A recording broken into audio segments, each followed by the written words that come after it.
주를 찬양할지라.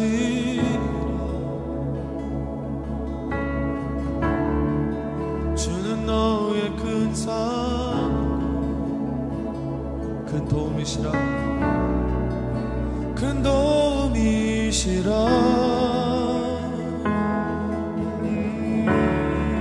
주의 얼굴 구할 때 주의 영을 부으소. 크신 사랑 안에서 주를 보게 하소서.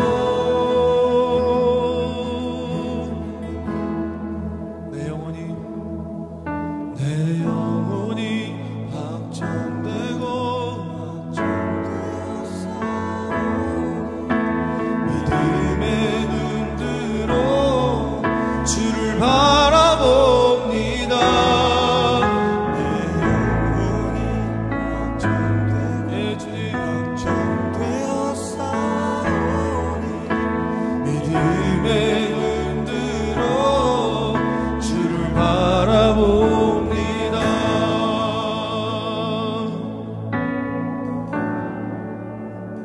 여러분, 이 시간 주님 앞에 우리가 확정하며 나아갑시다. 우리가 다른 것을 바라보고 의지하는 것이 아닌 이 시간 예수님의 마음 앞에 우리의 마음 또한 주님 앞에 올려드렸으면 좋겠습니다. 그렇게 확정하고 확정하시겠습니까? 여러분, 그렇게 확정하고 확정하시겠습니까? 우리 그런 분들만 다시 한번 주님 앞에 고백합시다. 모든 상황 속에서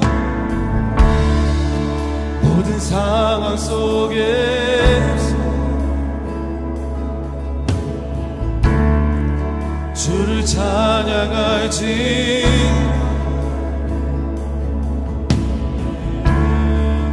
주는 너의 큰 사랑, 큰 도움이시라. 주님의 얼굴 구할 때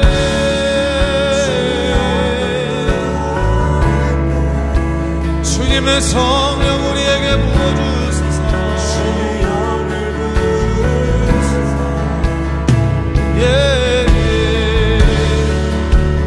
사랑 안에서 주를 보게 하소서.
오늘 우리에게 주신 하나님의 말씀은 신명기 28장 1절에서 6절까지의 말씀입니다. 신명기 28장 1절에서 6절까지의 말씀입니다. 함께 봉독하도록 하겠습니다. 내가 내 하나님 여호와의 말씀을 삼가 듣고 내가 오늘 내게 명하는 그의 모든 명령을 지켜 행하면 내 하나님 여호와께서 너를 세계 모든 민족 위에 뛰어나게 하실 것이라. 내가 내 하나님의 여호와의 말씀을 청종하면 이 모든 복이 내게 임하며 내게 이르리니 성읍에서도 복을 받고 들에서도 복을 받을 것이며 내 몸의 자녀와 내 토지의 소산과 내 짐승의 새끼와 소와 양의 새끼가 복을 받을 것이며 내 강주리와 떡반죽 그릇이 복을 받을 것이며 내가 들어와도 복을 받고 나가도 복을 받을 것이니라.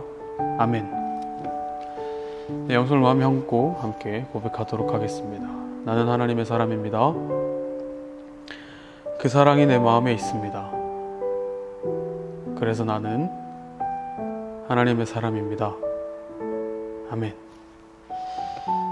네, 오늘은 지난주에 이어서 창세기를 나누는 것이 아니라 요즘 이 코로나19 때문에 계속 집에 있고 잊을만 하면 계속 터지는 이런저런 사건들 때문에 여러분들이 마음이 싱숭생숭할 거라고 생각을 해요. 그럴 때마다 이 나라와 이 교회가 겪는 이 아픔과 그리고 또 코로나19로 인해서 그리고 힘들어할 우리 친구들에게 좀 힘이 되어주는 말씀이 없을까 고민하다가 이번 주 큐티 말씀인 말씀 중에 한 말씀을 뽑아서 여러분들과 함께 나누고자 합니다. 신명기입니다. 신명기는 사실 이스라엘 백성들이 출애굽한 이후에 가나안 땅에 들어가기 전에 모세가 이스라엘 백성들에게 마지막으로 선포한 그리고 이렇게 살아라 라고 말씀하신 마지막 설교예요. 그 중에서도 오늘 말씀인 이 신명기 28장은 하나님께서 우리 하나님을 믿는 백성들에게 이렇게 복을 주실 것이다 라고 말씀하신 말씀이에요. 그래서 그 말씀을 우리가 함께 오늘 나누면서 좀 힘이 없었던 친구들이라면 그리고 또 힘이 빠진 친구들이 있다면 오늘 하나님이 주신 이 말씀을 듣고 기운을 내셨으면 좋겠어요. 우리는 복을 받은 사람이니까요. 오늘 말씀을 보면 내가 내 하나님 여호와의 말씀을 듣고 지켜 행하면 이라는 말씀이 나와요. 그리고 나서 이렇게 약속을 하세요. 그래서 오늘 쭉 읽었던 이 말씀 1절부터 6절까지 이 말씀에 무슨 복을 주고 복 이렇게 말씀을 하시는데 그거를 조금 쉽게 제가 한번 정리를 해봤어요. 6가지인데 하나님께서 우리에게 이렇게 약속하십니다. 너를 세계 모든 민족 위에 뛰어나게 하실 것이며 내가 있는 곳이 어디든지 상관없이 복을 받을 것이며 너의 자녀가 복을 받을 것이며 땅이든 짐승이든 네가 가진 것들이 복을 받을 것이며 먹고 사는 데 필요한 모든 것에 복을 받을 것이며 네가 어디를 가든지 복을 받을 것이다 라고 말씀하고 계세요. 그런데 우리가 오늘 좀 중요하게 봐야 할 것은 이 모든 복은 한 가지 전제 조건이 붙는다는 거예요. 무슨 전제 조건인가요? 방금 전에 읽었던 내가 내 하나님 여호와의 말씀을 듣고 지켜 행하면 이라는 말씀 전제가 붙어요. 그러니까 이 하나님의 말씀을 듣고 지켜 행하지 않으면 이러한 복을 받을 수 없다라는 뜻이 되겠죠. 그럼 그렇다면 그 하나님의 말씀을 듣고 지켜 행한다라는 것이 무엇일까요? 쉽게 요약해서 말하면 하나님의 사람답게 살아가는 것을 의미해요. 내가 평소의 삶에서도 그리고 내가 하루하루를 살아가면서도 내가 오늘 지금을 살아가면서 갈 때도 하나님의 사람답게 살아가는 것을 의미해요. 그래서 이렇게 말씀하고 계시는 거예요. 네가 하나님의 사람답게 살아간다면 내가 이러이러한 복들을 너에게 허락하실 것이다 라고 말씀하고 계세요. 참 감사하죠. 하나님의 사람답게 살아가는 것밖에 없는데 이렇게나 많은 복을 우리에게 허락하신다니, 우리에게 복을 주신다니 참 감사한 일이죠. 그런데 전도사님은 이 말씀, 이 본문에서 다른 것을 여러분들과 함께 나누려고 합니다. 그것이 무엇이냐면 이 본문을 잘 살펴보면 중요한 부분이 복을 받는 내가 주체가 아닙니다. 이 복을 받는 내가 주체가 아니라 나로 인해서 복을 받는 존재들이 생긴다라는 거예요.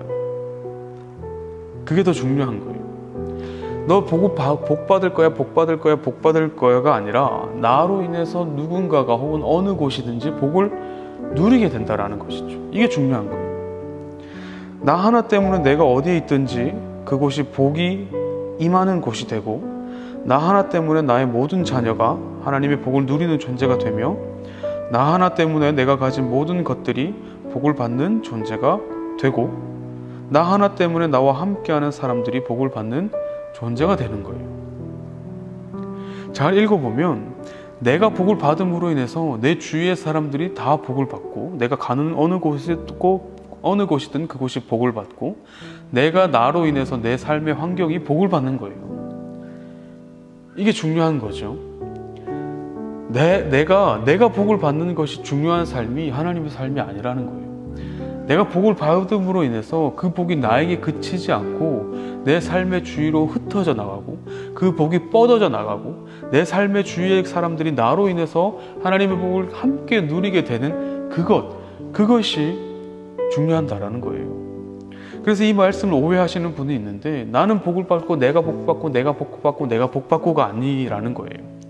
내가 복을 받음으로 인해서 내 주위가 복을 받는 것, 이것이 하나님이 진정으로 원하시는 삶이라는 것이죠. 그런데 여기서 더 중요한 것이 있어요.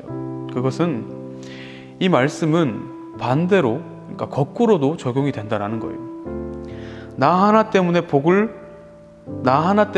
받을 수 있는 상황이 일어날 수도 있지만, 나로 인해서 그 복이 없어지는 상황도 일어날 수 있다는 거예요. 그래서 이 말씀에서 중요한 건 누구예요? 나예요.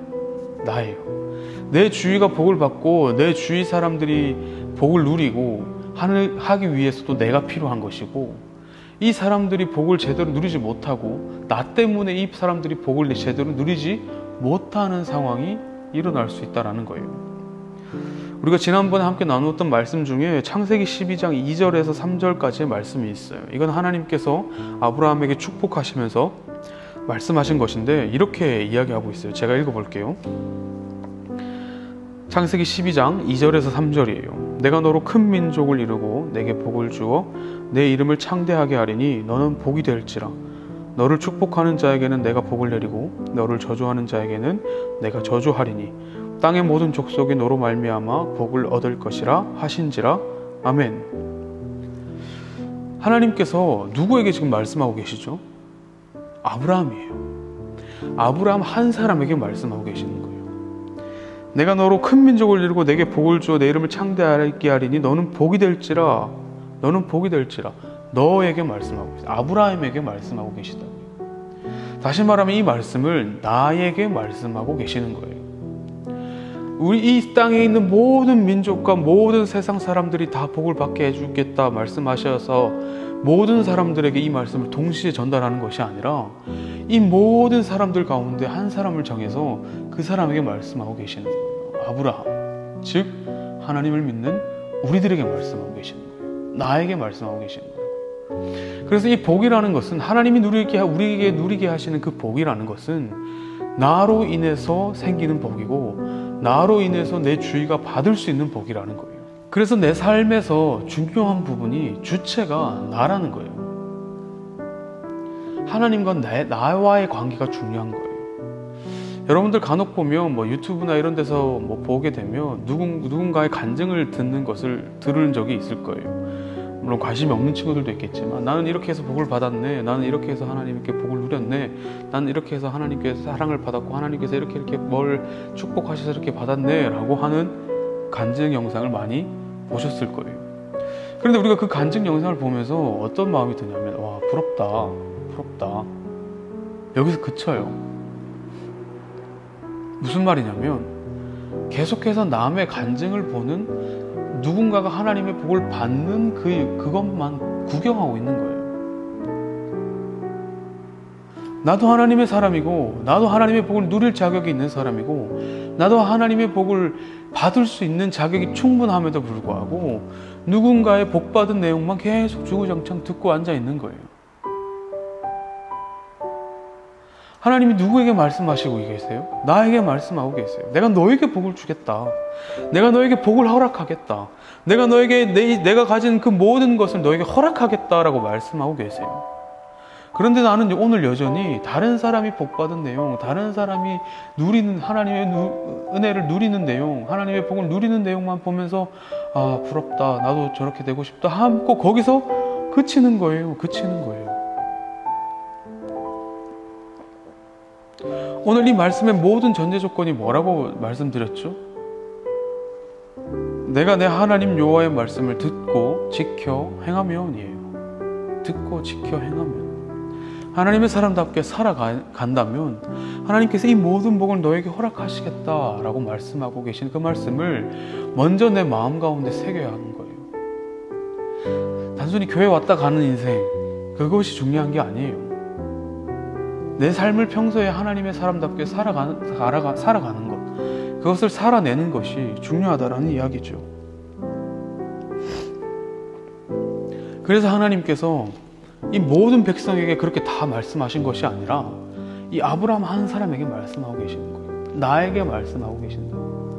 나로 인해서 내 주위가 복을 받고 내가 가진 이 환경과 내가 다니는 이 회사와 내가 다니고 있는 이 학교와 내가 사랑하는 이 친구들이 나로 인해서 복을 받게 된다는 거예요.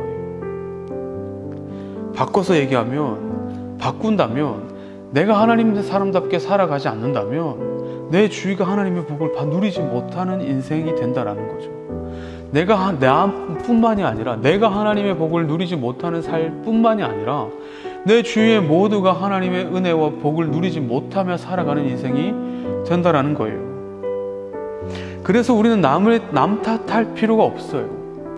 오늘날 우리가 살아가면서 가장 하는 것이 쟤 때문에 내가 이렇게 됐고, 쟤 때문에 내가 이렇게 됐고, 내 부모님 때문에 내가 이렇게 살고 있고, 내가 누구 때문에 난 이렇게 됐고, 누구 때문에 이렇게 됐고, 이렇게 됐고, 이렇게 됐고, 오늘도 우리는 누군가를 탓하며 남 탓을 하며 살아가고 있어요. 남 탓을 할 필요가 있다라는 거예요, 없다라는 거예요. 내가 복을 누리고 복을 안 누리는 것은 누구 때문이라고요? 나 때문이라고요. 내가 하나님의 말씀을 듣고 그 말씀을 지켜 행하지 않았기 때문에 그것을 누리지 못하고 있을 뿐이에요. 그러니 부모님을 탓할 필요도 없고, 내 친구를 탓할 필요도 없고, 내 동생, 누나를 탓할 필요도 없고, 탓할 필요가 없는 거예요. 그래서 우리는 오늘 하루를 정직하게 살아가야 할 이유가 바로 여기에 있다라는 것이죠. 그래서 오늘 하루도 하나님의 사람답게 살아갈 이유가 바로 여기에 있는 거예요. 나만 복을 받는 것이 아니라 내 주위가 복을 받게 되는 그 은혜를 누려야 된다라는 거죠. 그것이 하나님의 사람이 누려야 될 특권이에요. 특권. 하나님의 사람만이 누릴 수 있는 특권이라고요. 그런데 여러분들은 하나님의 사람임에도 불구하고, 교회를 다님에도 불구하고 그런 은혜를 누리지 못하고 있다는 것은 하나님의 사람답게 살아가고 있지 않다라는 것의 반증이겠죠. 사랑하는 친구들아, 하나님 오늘도 우리에게 복을 주시기를 원해요. 나가도 복을 받고 들어와도 복을 받고 네가 가지고 있는 모든 환경에 복을 받고, 아니 복을 주시고 싶어서 하나님께서 환장하신 거예요. 이런 말 좀 위험한가? 하나님 죄송합니다. 여러분들에게 복을 주시고 싶어서 나 완전히 막 준비를 하고 계시는 거예요. 복을 주려고. 그런데 그 복을 누릴 준비가 되어 있지 않은 우리 때문에 그 복을 누리지 못하고 있는 거예요. 받지 못하고 있는 거예요. 사랑하는 친구들아, 하나님의 복을 누릴 수 있는 자격이 충분한 친구들아, 오늘 이 말씀을 통해서 우리가 깨달아야 하는 것, 나는 하나님의 사람, 나는 하나님의 은혜와 나는 하나님의 복을 충분히 누릴 수 있는 자격이 있는 사람이다. 이것을 기억하시길 소망해요. 그래서 내가 하나님의 사람답게 살아가기만 한다면, 하나님의 말씀을 듣고 지켜 행하기만 한다면, 하나님께서 복을 부어주시려고 막 들고 있다가 지키기만 하면 바로 복을 이렇게 때려 부어주시는 그 하나님의 은혜를, 그 하나님의 복을 누리시기를 소망합니다. 그 은혜를 누리시기를 소망해요. 하나님이 복을 주시기를 원하시는, 그리하여 그 한 사람 때문에 그 주위가 모두가 복을 받게 되는 그 은혜를 누리시는 저와 여러분 되시기를 소망합니다. 아멘. 기도하겠습니다. 청소년부 친구들 예배 잘 드렸죠? 자, 오늘 광고는 조금 특별한 공간에서 찍어서 올리겠습니다. 자, 친구들 이제 드디어 우리 모든 학년의 친구들이, 청소년부 친구들이 학교에 갑니다. 그렇죠? 이번 주 수요일날 중학교 1학년이 학교를 가게 되면은 이제 모든 학년의 친구들이 학교를 가게 됩니다. 그래서 드디어 다음 주부터 오프라인에서 예배를 드리게 됐습니다. 자, 우리가 다시 예배당에 모여서 예배를 드립니다. 바로 6월 14일이죠. 6월 14일 주일부터 우리가 모여서 예배 드립니다. 그래서 우리 교회의 3층에 우리 예배당에 한 칸씩 건너뛰고서 앉을 수 있게 준비를 해놨고요. 그리고 손 세정제도 준비되어 있습니다. 물론 마스크를 쓰고서 예배를 드리지만 우리가 다시 예배당에 모여서 예배 드리는 그날이 찾아왔다는 거 정말 기쁘지 않습니까? 잊지 말고 6월 14일부터는 우리가 과거처럼 다시 베델교회 3층 청소년부 예배실에 모여서 예배를 드리는 거 잊지 말고 한 주 동안 잘 보내고 다음 주일날 기쁨과 반가움의 마음으로 우리 3층 예배실에서 만나서 같이 예배 드립시다. 여러분, 그럼 한 주 잘 보내길 바라요. 안녕.